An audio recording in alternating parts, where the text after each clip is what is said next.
实话，辅苗居的首款皮肤江东没想到这么多人议论。其实这个皮肤，我认为并不是手感大变，最重要的在于音效卡的效果。众所周知，音效卡对于轻狙就是手感大变的存在。变形手枪以后的音效更是让很多人选择上手。注意这局不一样的是，带分5排的游戏选择了4位技术不是很好的兄弟，组队局一般匹配的也不会很菜，所以这样更能体现满配全的优势。一般架狙击的时候都会选择蹲下架狙击、蹲点狙击，去架藏经阁会有更大的优势，以免被反抽。可以。长按下蹲的时候可以迅速的躲身位。他家打个半血。2打1满血全没了带人的技术，如果只限制打3个的话是不会赢得。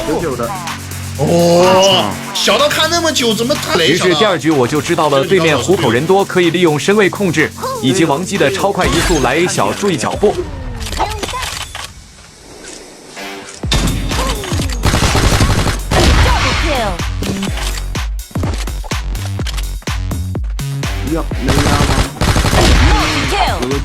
能不能不要老跟我后面露你那个大脚步，哥哥？避空，下水道一个，下水道。宫殿锁潜伏，如果喜欢抢虎口的话是最好打的，但是这局因为带人，就需要绝对的压制。当然，作为一个狙击手，老是有人在后面大脚步就很讨厌。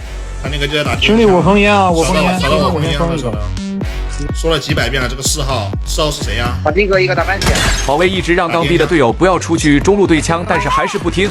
这局我们肯定需要多拿分的，保卫图后面就会好打。要包这一个。如何？我操，好驱逐啊！如何呢？纯手速，果然这张图潜伏就是难打，没有配合的队友就像是一盘散沙一样，给对面一个人都可以轻松击破，所以此时就需要指挥了。小刀直接顶，中路直接顶啊，顶钢逼啊！我给你们拉开 A。杠逼，大坑一个是不是？他喵的，这个小道这根本死的是谁啊？这个人又不说话，这小道口死了你也不说，神乐多了呀！你说这干逼啊！你大坑又一个，小道99，小道不对，虎口99，虎口掉，然后这个他们家，外围的我一滴，外围的我一滴。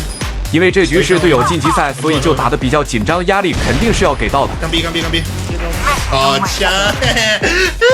看看转点一波打的节奏就不行了，还是被突破的很快。就高闪3、2、1，进！这猛攻，这香不香？两个，门一个，必包一个。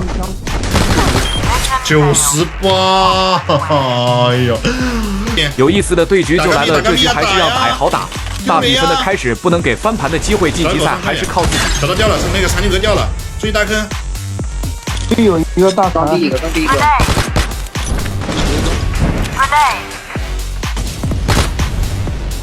好，瞬间全掉完的队友让我停止了下包的冲动，所以思路是最重要的。等我明天闭麦残局。最后一个大概判断就在 A 小了，所以绕点迅速下包选择无敌点。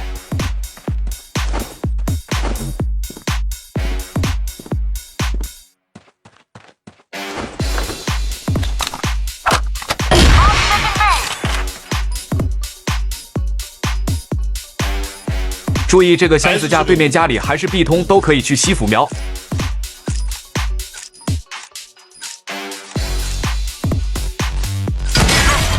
还是这个无敌点学废了。好像厉害。